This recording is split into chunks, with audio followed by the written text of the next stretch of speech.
নাম আসেনি, আমার ফাইনালিস্ট নাম শুনে সময় বেঁচে গেলাম, এটা ভুল। এই যে ট্রেন্ড চলছে, যাকে তাকে অপরাধী বানিয়ে দেওয়া হচ্ছে, বিচারাধীন অবস্থায় রেখে দেওয়া হচ্ছে ভোটার, এটা বন্ধ করতে হবে। তার মানুষটা ভাইয়া না আপনি তবে একটা কথা বলছি, প্রতিটা নির্বাচন পার করার জন্য শাসকের কাছে একটা ইস্যু থাকে। এইবারে শাসকের ইস্যু হচ্ছে এসআইআর, সুতরাং চোখ কান খুলে চলবে। মমতা ব্যানার্জি মুখ্যমন্ত্রীর চেয়ারে বসতে হবে। রাস্তায় অনেক গাড্ডা, কিসের গাড্ডা? চুরির গাড্ডা। মাদ্রাসা শিক্ষা ব্যবস্থা ধ্বংস করেছে, তার গাড্ডা। আনিসকে খুন করেছে, তার গাড্ডা। তিলোত্তমাকে খুন করেছে, তার গাড্ডা। হসপিটালে ওষুধ নেই, তার গাড্ডা। স্কুল বন্ধ হয়ে যাচ্ছে, এত খানাখন্দে ভরপুর রাস্তা। মমতা ব্যানার্জির মুখ্যমন্ত্রী চেয়ারে বসতে গেলে এই খানাখন্দের উপর দিয়ে যেতে পারবে না। তাহলে কি করতে হবে? এই টেম্পোরারি তো রাস্তাটাকে ঠিক করতে হবে, কি কুচো দিয়ে রাস্তাটাকে প্লেন করতে হবে। এই কুচোটা হচ্ছে এই অ্যাডজুডিকেশন আর মুসলিম, এই দুটোর কাছে, এই উনার কাছে অস্ত্র। তাই চোখ কান খুলে চলবে। বলবে কি এইটা ইস্যু হবে 2026-এর ভোটের ইস্যু, যে আমরা সব সমাধান করে দেবো, আমাদের ক্ষমতায় নিয়ে আসো। আরে এখন ক্ষমতায় কি আছে? পশ্চিমবাংলায় মমতা ব্যানার্জির সরকার, তৃণমূল। ক্ষমতায় থাকার পরেই অন্যায় হচ্ছে কেন? ক্ষমতায় থাকার পরেও আপনার কি বলে দুর্গাপুরে গরু ব্যবসায়ীদের উপরে প্রাণঘাতী হামলা চালাবে। ক্ষমতায় থাকার পরেও আনিসকে খুন করলে বিচার হলো না। ক্ষমতায় থাকার পরেও তিলোত্তমাকে যারা খুন করে ধর্ষণ করালো তাদের বিচার হলো না। তামান্না খুন হয়ে গেল ক্ষমতায় থাকার পরেও তো। সুতরাং আবার নতুন করে ক্ষমতা পেয়ে কি ডবল ক্ষমতা নিয়ে আসবে? সজাগ থাকতে হবে। 2021 সালে নির্বাচনের বৈতরণী পার করেছিল সিএ এনআরসির ভয় দেখিয়ে। এখন এইবারে নির্বাচনের বৈতরণী বিজেপি তৃণমূল মিলে নির্বাচন কমিশনকে সামনে রেখে এসআইআর কে দিয়ে পার করাতে চাইবে। আমরা নাগরিক, আর্টিকেল 326 আমাদের ভোটার অধিকার দিয়েছে, 18 বছর ঊর্ধ্বে ভারতীয়, সেটাকে আমরা এক্সারসাইজ করবো। আমরা দেখলাম যে আপনি বলছিলেন যে রাজ্য সরকারের পক্ষ থেকে এসআইআর নিয়ে মামলা হয়নি। এখানে কিন্তু শওকত মোল্লা বারবার বলছে আমার দিদি এবং লড়ছে সুপ্রিম কোর্টে গিয়ে, আইএসএফ কিছু করছে না, কি বলবেন? বলছি 68,938/2025 আমার মামলা নাম্বার। নিশ্চিতভাবে দিদি মুখ্যমন্ত্রীর মামলা নাম্বার, মমতা ব্যানার্জির নাম্বার হচ্ছে 2025-এ দেখাতে পারবেন, আমি চ্যালেঞ্জ করছি। আমি নওশাদ সিদ্দিকী মামলা করা, নওশাদ সিদ্দিকী একজন ব্যক্তি। মমতা ব্যানার্জি মামলা করা, মমতা ব্যানার্জি একজন ব্যক্তি। কিন্তু state of West Bengal, Paschimbangla সরকার মামলা করা মানে 10.5 কোটি মানুষ মামলা করছে, বা 7 কোটি প্লাস ভোটার মামলা করছে।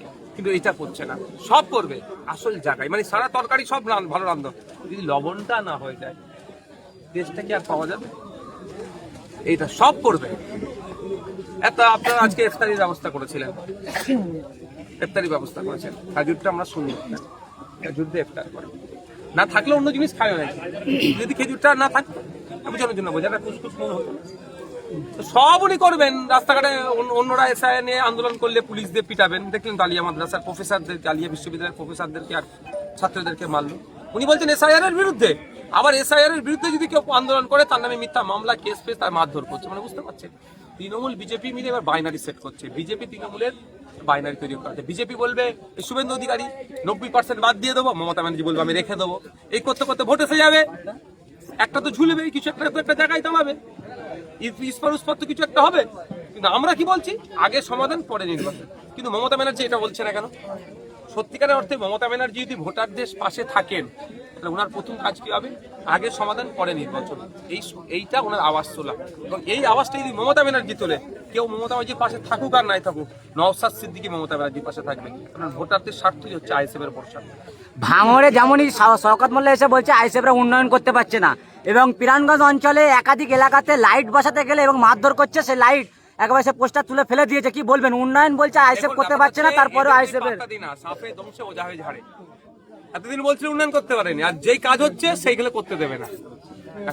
শওকত ঘনিষ্ঠ আহসান ডাইরেক্ট গিয়ে করছে। দ্বিতীয়বার আপনাকে বলি, ভাঙড়ে যদি একটা ইট গাছে, একটা ইট সরকারের, সেটাও জানবে নওশাদ সিদ্দিকীর অবদান। চ্যালেঞ্জ করে বলছি, 100 কোটি টাকার কাজের গল্প শুনিয়েছে, যেটা 1 কোটি টাকা কাজ হলো নওশাদ সিদ্দিকীর অবদান, ভাঙড়ের বিধায়কের অবদান। কারণ যা করবে, একটা ইট গাঁথলেও সেটা ভাঙড়ের উন্নয়নের জন্য। আমি বিধানসভায় বলেছি, আমি বিরোধী দলের বিধায়ক, আমার কাজ হচ্ছে সরকারকে প্রস্তাব দেওয়া। আমার ভাঙড়ে এই লাগবে, কেমন প্রস্তাব দিয়েছিলাম? ভাঙড়ে একটা স্পোর্টস কমপ্লেক্স করা, ভাঙড়ে 5টা লাইব্রেরি আছে, লাইব্রেরিয়ান দেওয়ার কথা। আগামী দিনে স্পোর্টস লাইব্রেরিয়ান আসবে। ডিমান্ডটা কার? নওশাদ সিদ্দিকী। হ্যাঁ, ফিতেটা হয়তো সরকার সাহেব কাটছেন। এই যে 1 নম্বর ব্লক থেকে 2 নম্বর ব্লকে যাওয়ার যে ব্রিজটা তৈরি হচ্ছে, আমার বলা তো বিধানসভার মধ্যে, ফিতে নালে সরকার সাহেব কেটেছেন, দাবি তো আমি করেছি। তিনি তো দাবি করছেন যে নওশাদ সিদ্দিকী কিছু করছে না, সব তো আমারই পক্ষ থেকে হচ্ছে। আমি সরকারে আছি, আমি করবো কেন? আমি সরকারে থাকলে এটা বলতে পারতেন আপনি আমার কোশ্চেন। উনি যদি উদ্ভ্রান্তুর মতো করতে বলে, মানে উদ্ভ্রান্ত কথা বলে, ফালতু কথা বলে, সেটা আপনি তো বললে হয় না। সরকারের কাজ হচ্ছে সব বিরোধীরা সরকারকে আয়না দেখিয়ে দেওয়া যে এই এই জায়গায় এইটা, সরকার সেটাকে নিয়ে করা। এটা হচ্ছে কথা। ভাঙড়ে আইএসএফ এবং তৃণমূল ডবল উন্নয়ন হচ্ছে ভাঙড়ে হবে। আমি তো আগের দিনে বললাম, দেখুন সুজাপুর বিধানসভায় 52% নাম অ্যাডজুডিকেশন, লক্ষাধিক মানুষের নাম অ্যাডজুডিকেশন, আর ভাঙড়ে মাত্র 11,500। কেন? ভাঙড়ে 131 জনের নাম কাটা গিয়েছে, ডিলিট হয়েছে। কেন? জানে ভাঙড়ের বিধায়ক আছে, সেটা কথা বলবেন। যাদের বৈধর পরে যাদের নাম কাটা গেছে, আমি মামলা করছি কলকাতা হাইকোর্টে, আমি সুপ্রিম কোর্টে মামলা করেছি এবং তাদেরকে মামলা করাচ্ছি, খরচ আমি দেবো। খুব তাড়াতাড়ি দেখবেন তারা মামলা করতে গেছে, খরচ আমি দেবো। আমি বলেছিলাম না যে আইনি লড়াই আমি লড়ে নেবো। কেন এই ডবল উন্নয়নের কথা বলছো? রাজ্যের মানুষদের বলবো, ভাঙড়কে দেখে শিখুন, আপনার এলাকায় বিরোধী বিধায়ক তৈরি করুন, আইএসএফ এর বিধায়ক তৈরি করুন, দেখবেন যেই সরকার আসুক না কেন ডবল উন্নয়ন হবে। ভাইজান, ভাঙড়ের সাসপেন্ড তৃণমূলের নেতা আরাবুল সাহেব যদি আইএসএফ আসে, আপনারা কি নেবেন? আমার বড় ভাই এটা বলতে পারবে, দলের প্রতিষ্ঠাতা।